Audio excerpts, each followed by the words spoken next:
She strapped the baby tighter to her chest. She could hear animal footsteps approaching behind her. This had to be the place. The Razek. Personal, elite guards of the king had been sent after her, ordered to kill her on sight and retrieve the baby. May the gods protect you, my child. A spring of tears gushed from her eyes and strolled down her cheeks. She brought out an amber gemstone. It shone with grace and cast a bright yellow hue around the entire place. The amber stone was covered in blood. If not for her unique abilities, she should be dead. She raised her head towards the heavens. This may be the last time she would see the beauty of the deep blue sky and the majestic floating rocks, strolling proudly in the sky. Her dark brown eyes, searching for solace despite the chaos. Large beads of sweat and blood trickled down her beautiful face as her russet brown skin glittered under the moonlight. She ran her fingers through her long and dark braided hair before whispering a few words, causing a marble rock to rise from the earth in front of her. She set the baby down calmly upon the rock, plunged the amber stone deep into the side of the rock, and placed one last kiss. As the rock descended into the ground, so did her head, sliced off by one of the Razak. Blood splattered around the place, but in her last moments, she would be grateful for one thing. Her child was gone, far beyond their reach. I have always dreamt of taking a trip to Paris for a vacation. Some call her the City of Lights, or the Fashion Capital, but I chose to call her the City of Love.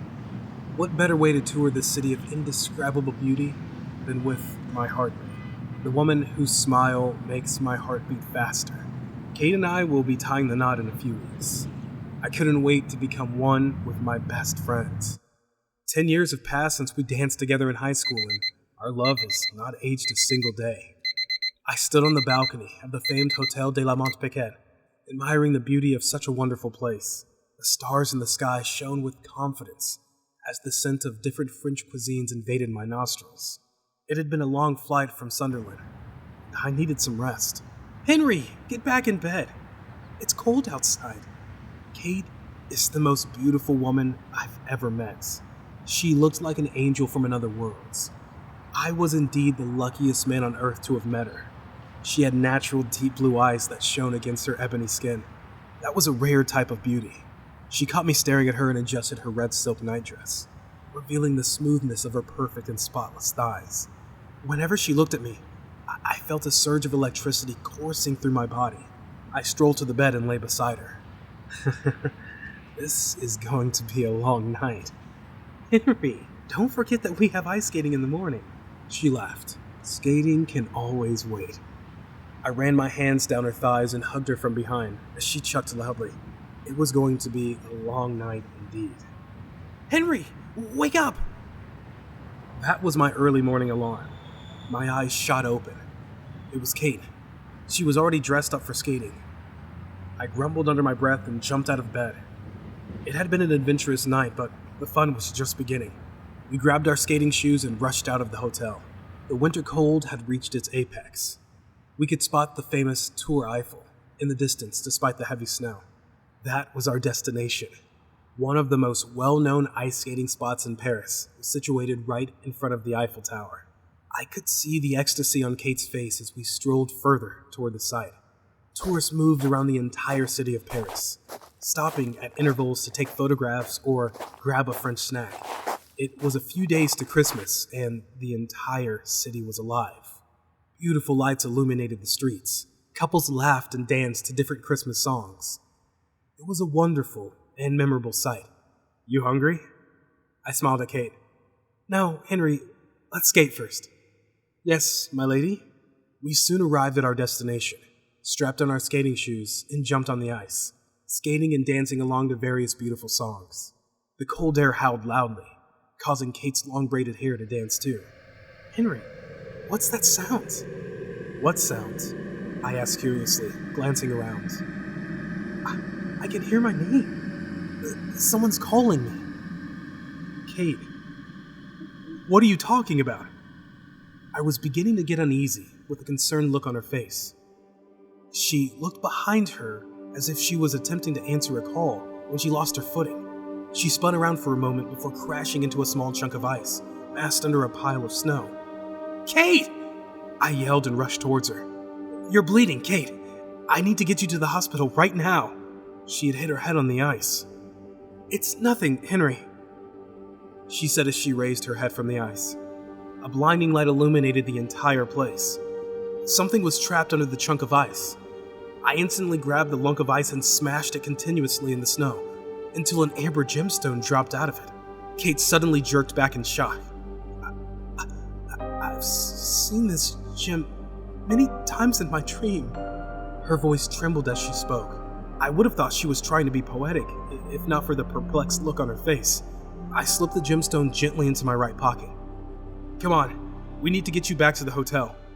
The day had taken an unexpected turn, and I was longing to know why what seemed like a coincidence was slowly becoming an intentional event. As I guided Kate back to the hotel, I felt as though someone was watching us. Something was not right about the new atmosphere. I could hear the soft cries of crickets in the distance as I lifted the amber gemstone into the air.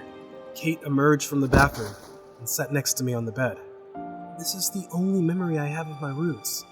I've had many dreams since I was a kid about this gemstone.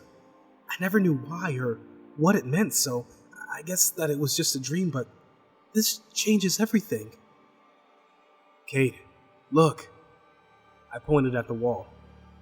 The amber stone spread the dim sunlight that passed through it, casting an orange reflection on the wall. A small dot appeared on the reflection. Maybe it is pointing us to something, I thought. There's something written on it. Kate, look. It doesn't look English, does it? Quick. Kate, come take a photo. Kate. Kate? Kate strolled towards the light as though she was caught in a trance. I brought out my iPhone and took a quick shot of the reflection on the wall, watching her closely as I did. She placed her hands on the wall and began to read out loud.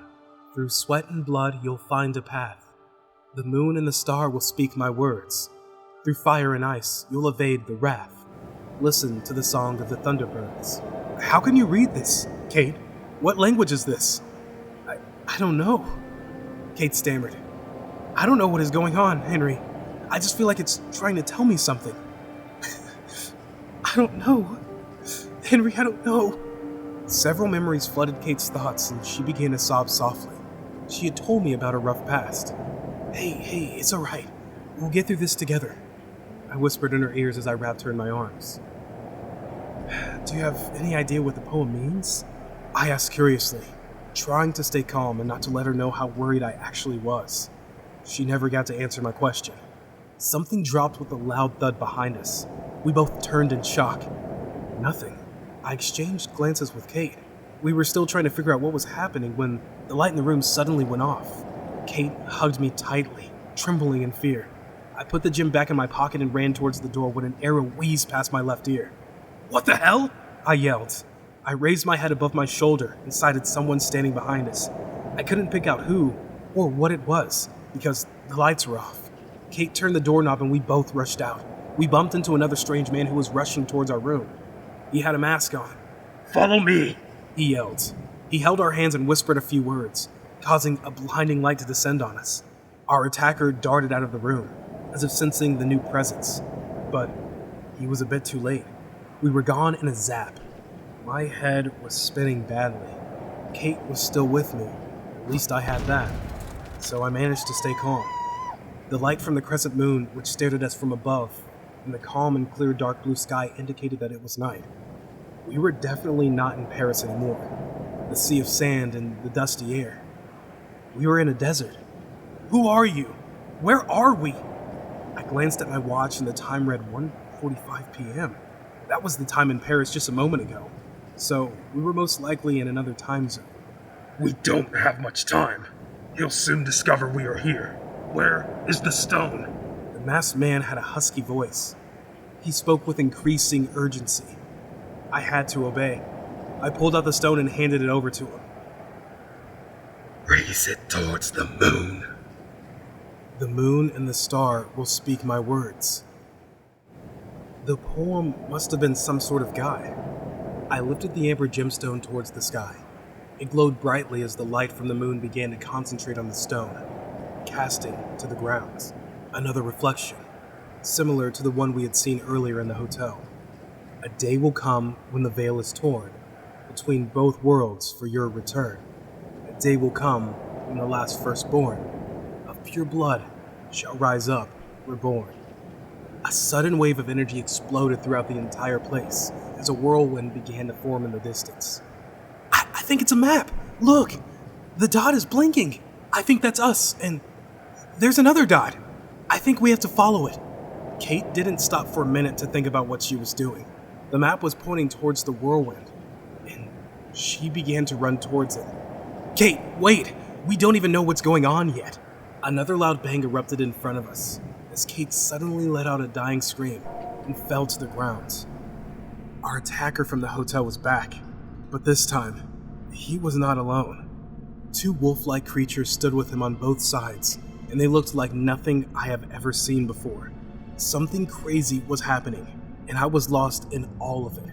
Our beautiful vacation had suddenly turned into a series of confusing events. The man wore a black hood and was covered in thick darkness, which made it difficult to pick out his form. I rushed towards Kate and held her in my arms. Follow the map! Go! I'll take care of this! The masked man yelled. Everything was happening too fast, and I had no clue about what was going on, but if Kate was okay, then I was willing to push on. Go! The masked man yelled again, before lunging toward our attacker. I grabbed Kate's hand and we both made it towards the whirlwind. We had barely reached the whirlwind when a blinding light filled the whole place, lit by the amber gemstone in my hands. The ground beneath us gave way, and we began to descend into the blackness of an abyss. A day will come when the veil is torn between both worlds for your return. My eyes shot open. Kate was just waking up too. You hurt? I asked calmly. No, just my head. Where is this place? Are we still on Earth? My head was pounding and spinning as I made my way towards the cliff of the mountain where we had awoken. My jaws dropped as I scanned our environment. Oh my God! Kate let out. Floating rocks traveled below the dark blue sky. Buildings stood high, stretching towards the sky. I felt much heavier than normal. Colors never seen before pulsated everywhere before us. Creatures beyond our mind's recognition strolled about the vast lands and air. Flying airships and mind-blowing transport pods filled the sky. This was definitely not our world anymore. Could this be another civilization? They had an extraordinary level of technological advancement, and we were so captivated by the stunning reality that was unfolding before us that I failed to notice the massive bird-like creatures flying toward us with unreal speeds. Kate! Duck! There were men seated on the large birds. They had ebony skin, just like Kate. Several tattoos were scattered all over their bodies, and they wore the same kind of armor. It seemed like some sort of nanotechnology, and it moved in synchrony with their body movement. This was science at its peak. The men had a weird rocky physique. Although they shared a similar appearance with normal human beings, their hands and feet seemed much larger than an average man, and they were all much taller. Suddenly, one of the birds flew past us and snatched Kate from the ground.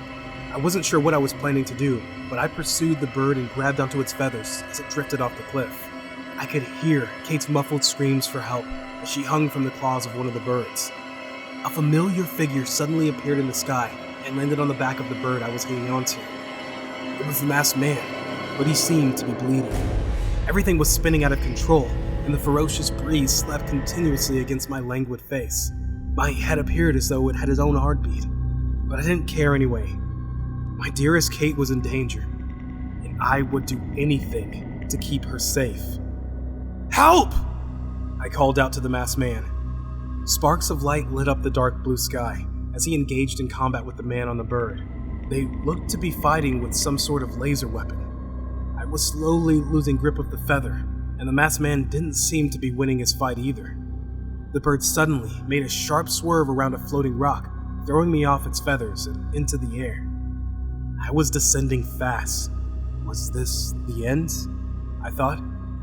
Everything below me looked blurry as I spun in the air. I could hear Kate scream my name as the large bird carried her towards the distant mountains.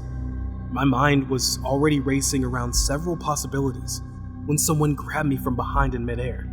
He was hovering on a transparent device. It was the masked man. He had saved us several times, and now I needed to know who he was. "Who are you?" I asked, still trying to catch my breath, but the man remained quiet. We soon reached the ground and landed safely. "I know you can hear me, and you can speak my language. I don't know what is going on and where the hell I even am. But listen, Kate is my life.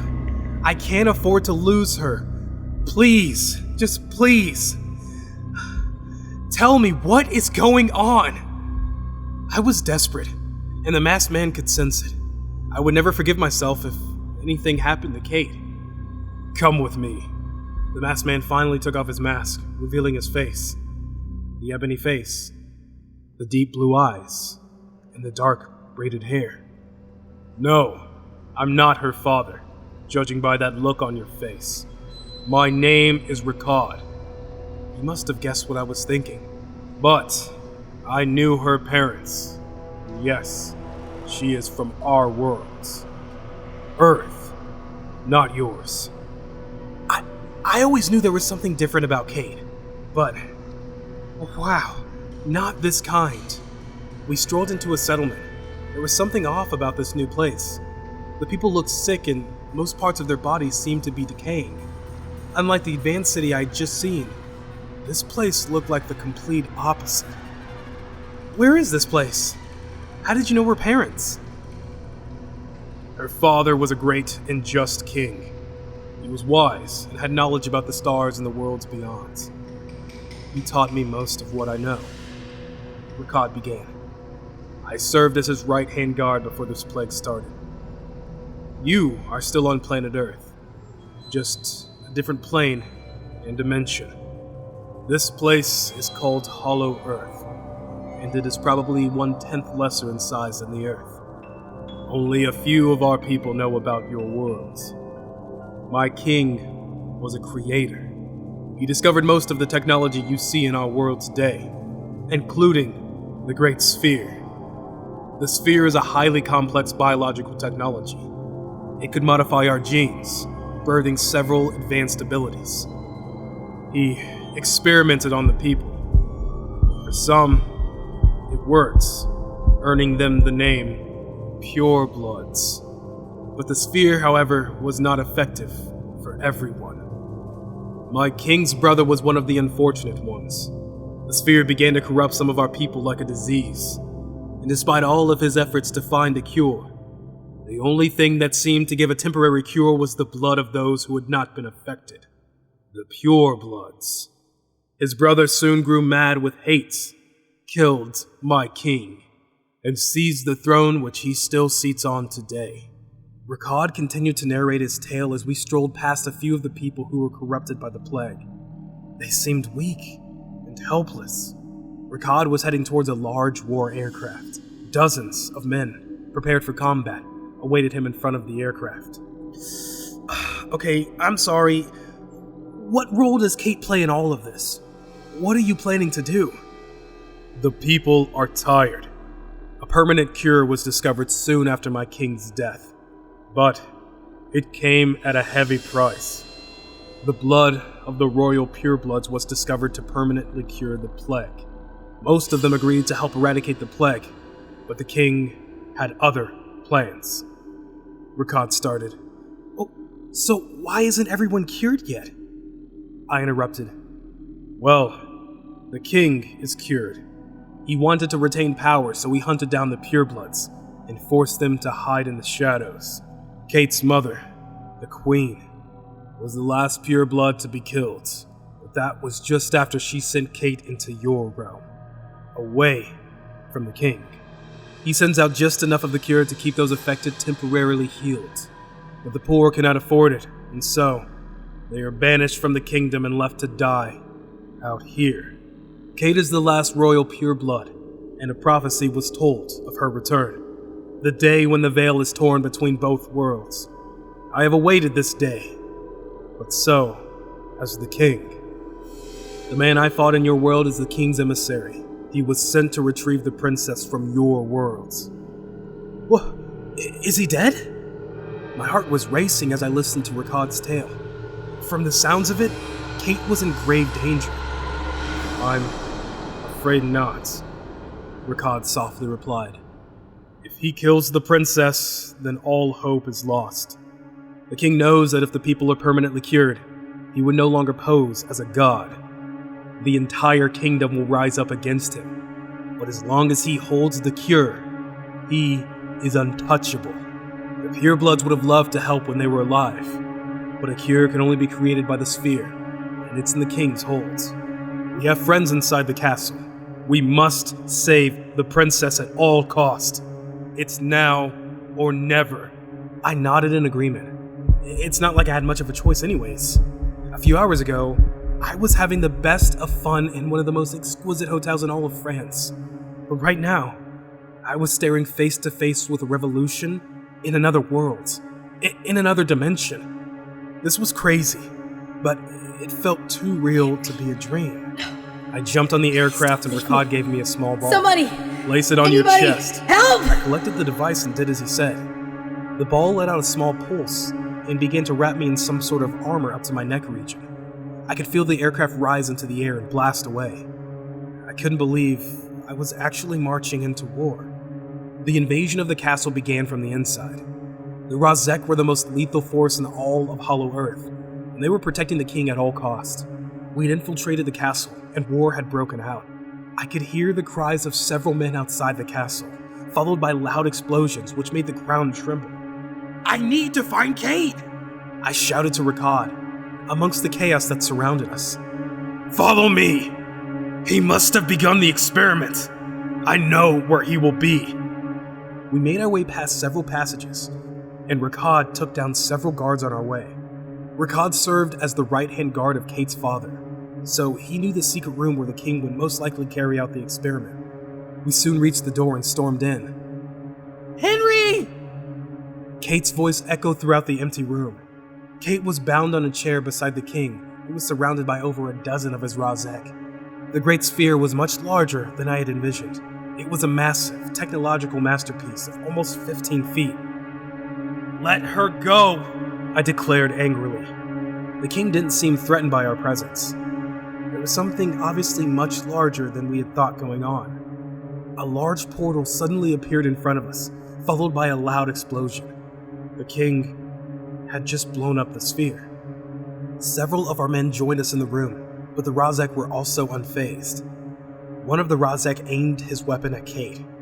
Rakad and I instantly sprung into motion, heading towards Kate. The Razek suddenly switched his aim towards me and cracked a shot as I came crashing down to the ground, groaning in pain. Henry! Kate screamed at the top of her lungs. I was beginning to lose consciousness. Was I dying? I could hear my heartbeat slow down. The king stopped short, shot a glance at me before walking through the portal. Rakad took down the Razek and freed Kate immediately. We were fools, Rakad whispered. He had bigger plans than all of this. He is gone to Earth. Henry, no. Please don't leave me. Someone! Help! Anybody! Kate drenched my armor with her tears.